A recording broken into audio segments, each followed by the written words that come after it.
la parábola de los labradores, de los labradores malvados, los viñadores malvados, ¿no? Que el Señor había dicho a los fariseos que Dios iba a quitarles la viña a ellos y se la iba a dar a otros. Los fariseos, con todo lo que el Señor explicó en esa parábola, se sienten aludidos, se dan cuenta que está hablando de ellos y que les está avisando de que Dios les va a quitar el ministerio y se lo va a dar a otros. Entonces, claro, le dicen cosas a Jesús y el Señor contesta con otra parábola que también habla de lo mismo. Vemos que ahora habla de un rey que hizo bodas a su hijo. Se entiende que ese rey es Dios y el hijo es el Hijo de Dios, Jesucristo, ¿no?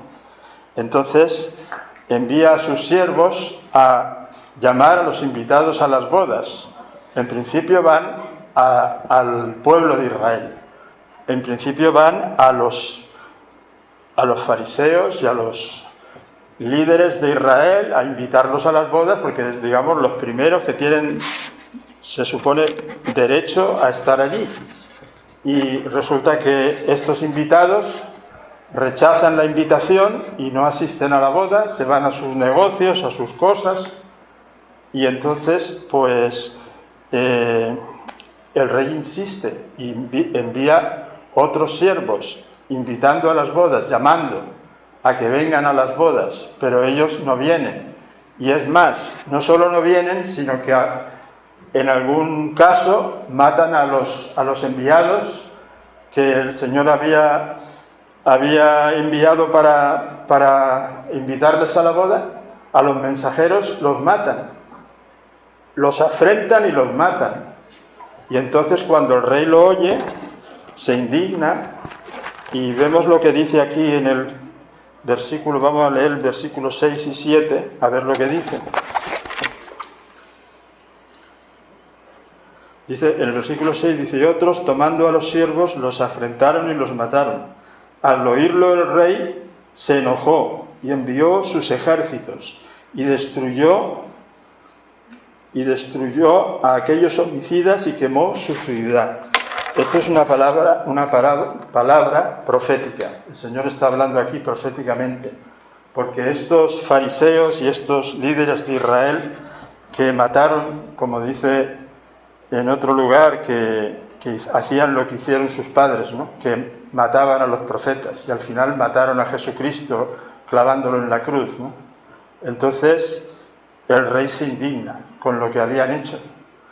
¿Y qué hizo? Pues envió sus ejércitos y destruyó la ciudad, que eso se cumplió literalmente en el año 70. El ejército de Tito, el que fue emperador romano, destruyó Jerusalén y lo quemó todo, quemó el templo y no quedó piedra sobre piedra, como había anunciado Jesucristo, ¿no? Entonces le quitará la viña y se la dará a otros. Y esto es lo que hace el Señor, que entonces, como los que habían sido invitados no eran dignos, entonces buscó a otros, que es la Iglesia. El Señor envía a sus siervos a predicar el Evangelio, a llamar a todas las naciones para que vengan a las bodas. Se entiende que son las bodas del Cordero, las bodas de Jesucristo con su Iglesia, ¿no? Entonces, nosotros como cristianos hemos sido invitados a las bodas y estaremos con el Señor allá en el cielo, en las bodas del Cordero, en la casa del Padre, ¿no?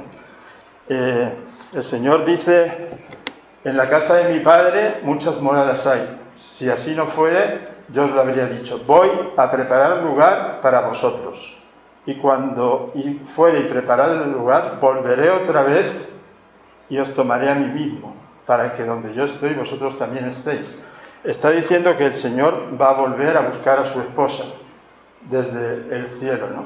Y entonces se producirá lo que llamamos el arrebatamiento, que el Señor lleva a su iglesia a la casa del Padre, donde se celebrarán las bodas del Cordero, ¿no? La parábola de las 10 vírgenes es una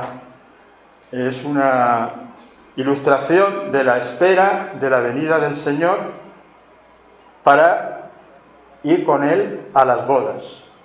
Entonces, la costumbre en Israel era que cuando venía el esposo se hacía una especie de procesión nocturna con lámparas encendidas, y iban desde la casa de la novia hasta la casa del esposo, y en este caso del padre del esposo, ¿no? Porque el Señor nos va a llevar a la casa del Padre, ¿no? En la casa de mi Padre muchas moradas hay. Bueno, estaba diciendo que el Señor nos ha llamado a nosotros a las bodas, también nos llama como siervos a invitar a otros a que vengan a las bodas, ¿no? Y entonces la casa, dice aquí,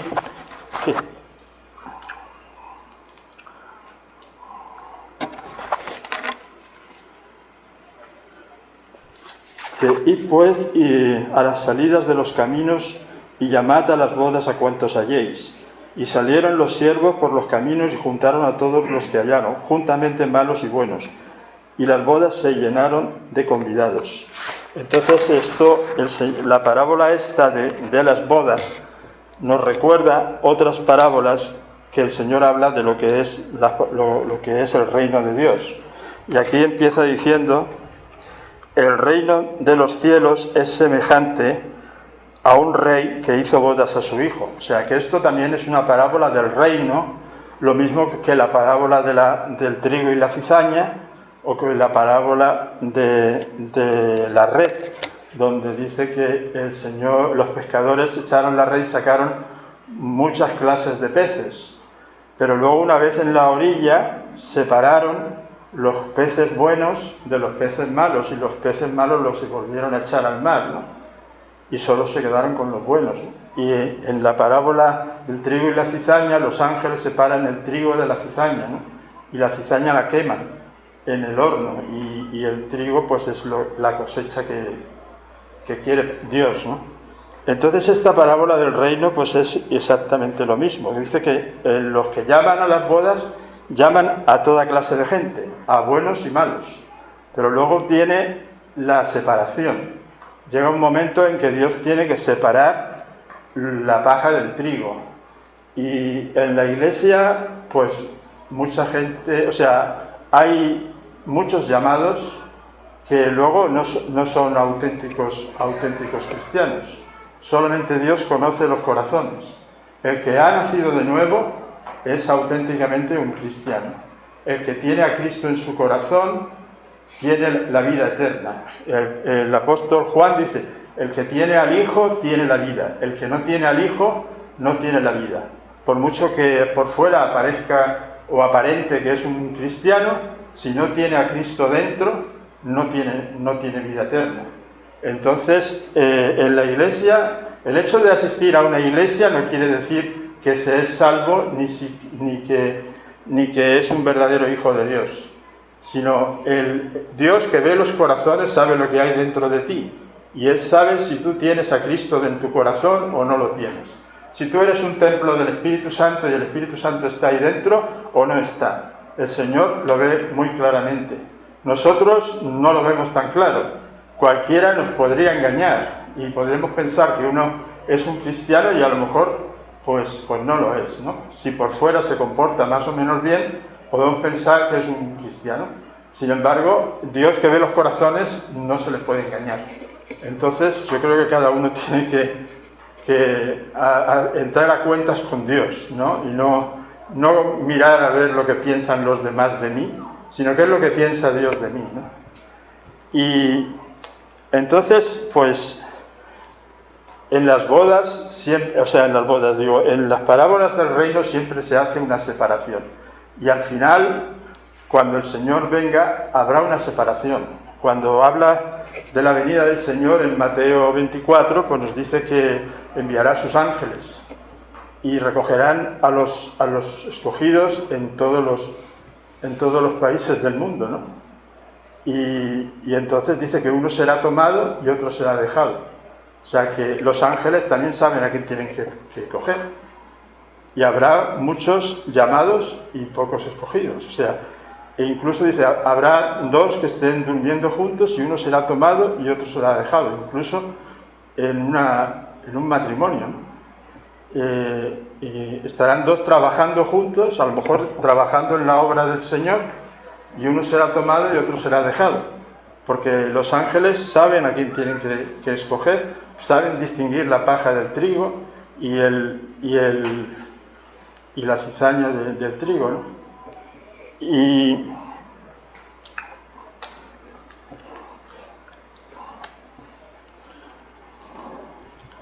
bueno, hablando de esto, del arrebatamiento, dice, ¿dónde? Le preguntan los discípulos, aunque supongo que esto es un inciso, le preguntan los discípulos, ¿dónde, Señor?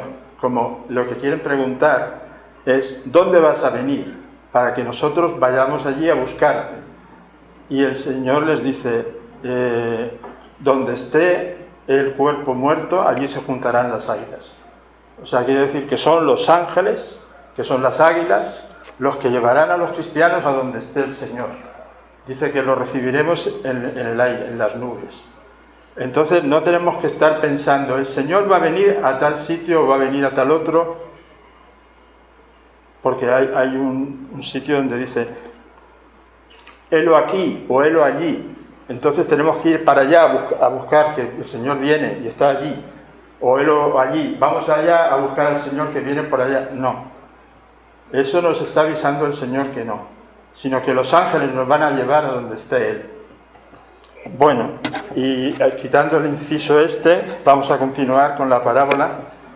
Y la parábola es, el final de la parábola es de que el Señor entra a las bodas, el Rey, el Dios Padre, entra a las bodas y ve a los invitados y enseguida se da cuenta que hay uno que no tiene no viene vestido para la boda. No es fácil, o sea, más bien yo creo que es imposible que a los ángeles se le escape uno, ni que se pueda colar en las bodas del Cordero uno que no sea santo. Yo creo que esto es una ilustración que el Señor nos pone aquí para que veamos la diferencia entre lo que es un santo y lo que no es un santo, ¿no? Lo que es un hijo de Dios y lo que no es un hijo de Dios. Porque allí en el cielo dice que no entrará nada inmundo, sin santidad nadie verá al Señor. Es decir, allí no se va a colar nadie que no sea un invitado de verdad, ¿no? Sin embargo, aquí nos pone, digamos, vamos a suponer que hay uno que se cuela y entonces aparece allí uno que no está vestido de boda y enseguida se le ve. O sea, el traje que llevas no es adecuado para estar aquí. O sea, se le distingue enseguida de todos los demás porque no está vestido de boda, ¿no? Y entonces, ahora vamos a pensar un poco en esto del vestido. ¿Qué significa el vestido, ¿no?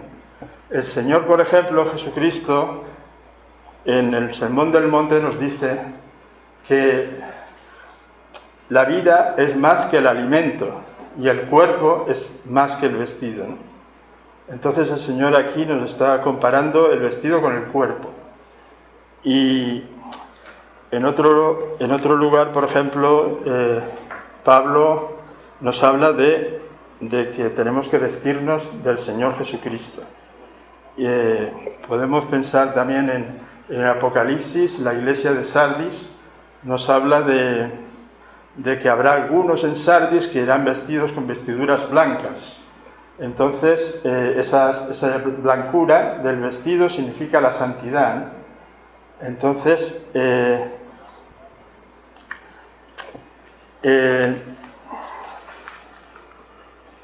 las bodas del Cordero dice que a su novia se le ha concedido que se vista de lino fino.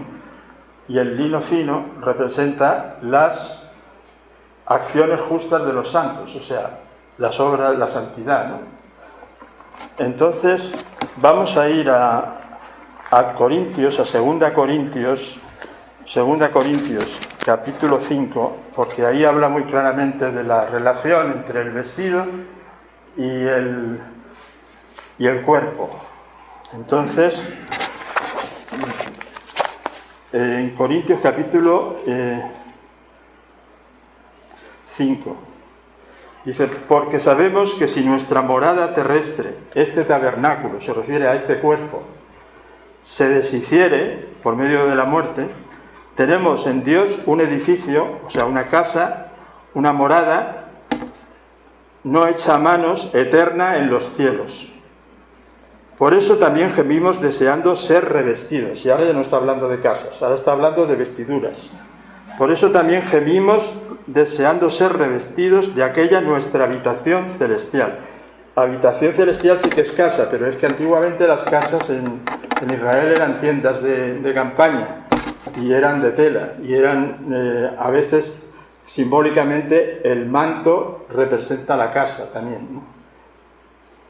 Es una cobertura, ¿no? El manto representa la casa y representa la tienda, ¿no? Dice, porque asimismo los que estamos en este tabernáculo es tienda, gemimos con angustia, porque no quisiéramos ser desnudados, y habla del vestido otra vez, sino que debemos ser revestidos, para que lo mortal sea absorbido por la vida.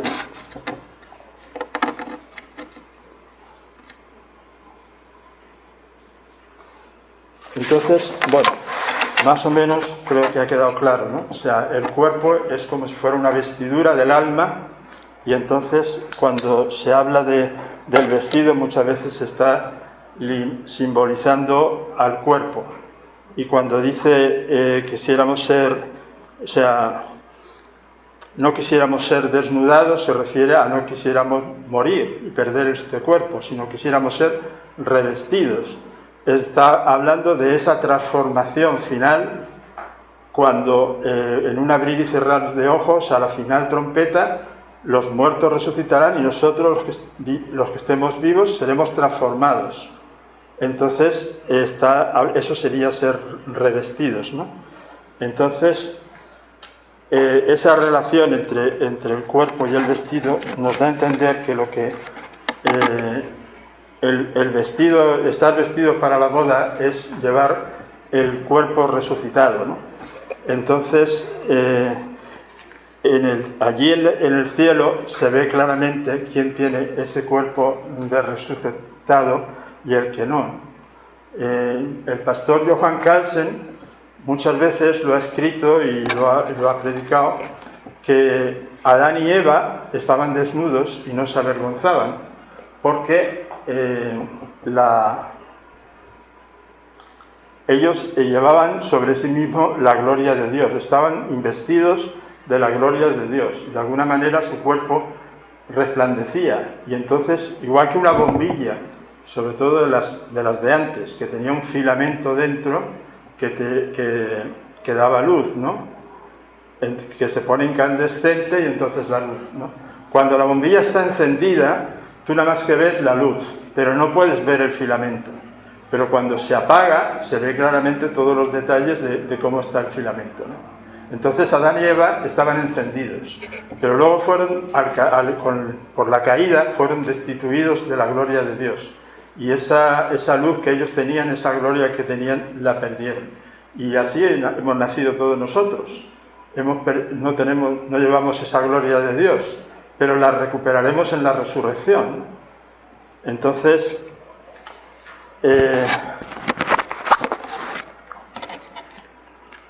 la resurrección es el medio que Dios tiene para darnos esa gloria, ¿no?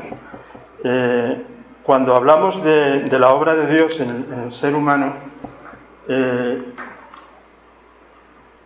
la obra de santificación tiene dos partes. Una es la obra de la cruz y otra es la obra de la resurrección. Por medio de la cruz, el Señor mata en nosotros al hombre viejo, pero por medio de la resurrección, o del poder de la resurrección, le da vida al hombre nuevo. El nuevo nacimiento es fruto de la resurrección, o sea, proviene de la resurrección por medio del Espíritu Santo, ¿no? Que es el que resucitó a Cristo, ¿no? Y el hombre nuevo, pues crece a través de la resurrección. El hombre nuevo es un hombre que lleva la gloria de Dios.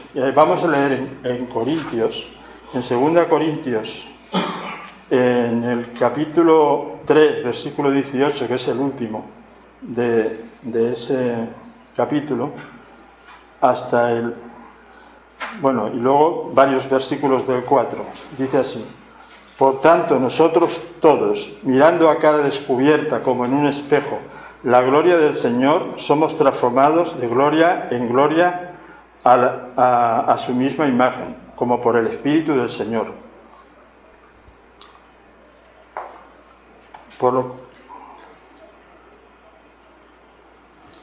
Y en el versículo 4 del capítulo 4 dice así: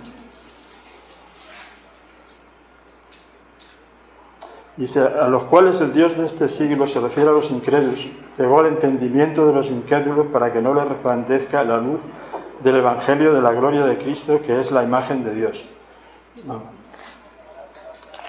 No, el versículo 6, perdón. Dice, porque Dios, que mandó que de las tinieblas resplandeciese la luz, es el que resplandeció en nuestros corazones, para iluminación del conocimiento de la gloria de Dios en la faz de Jesucristo.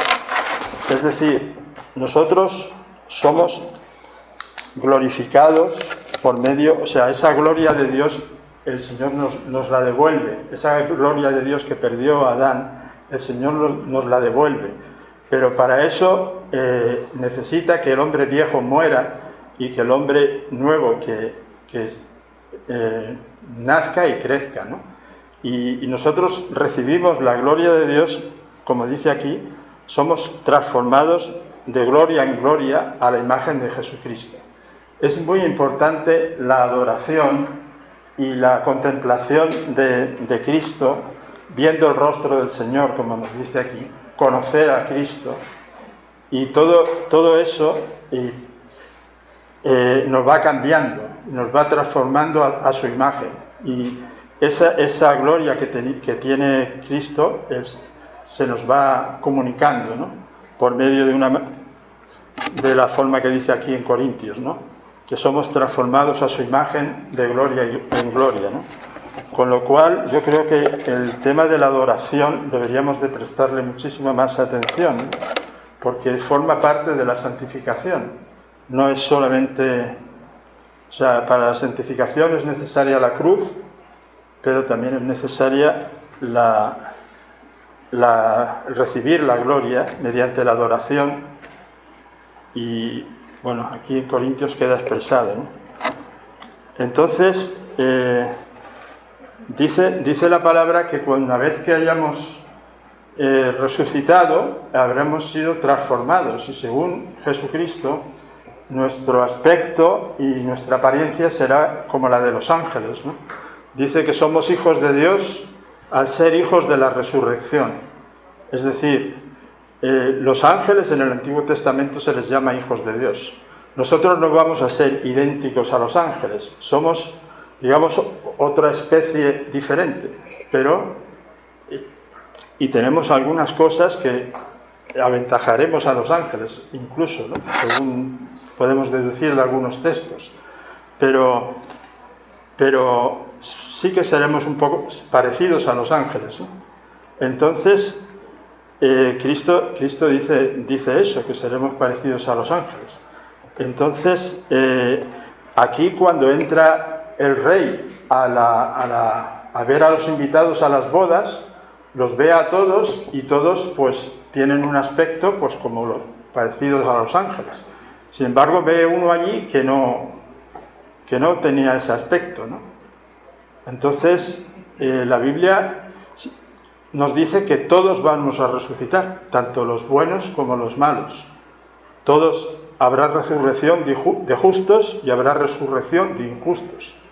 Sabemos que los justos van a resplandecer como los ángeles, pero ¿qué aspecto tendrán los injustos?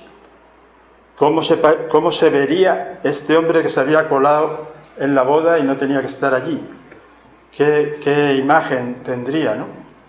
Entonces, bueno, quiero decir que yo creo que no tendría mucha luz, más bien su aspecto sería un poco tenebroso, ¿no?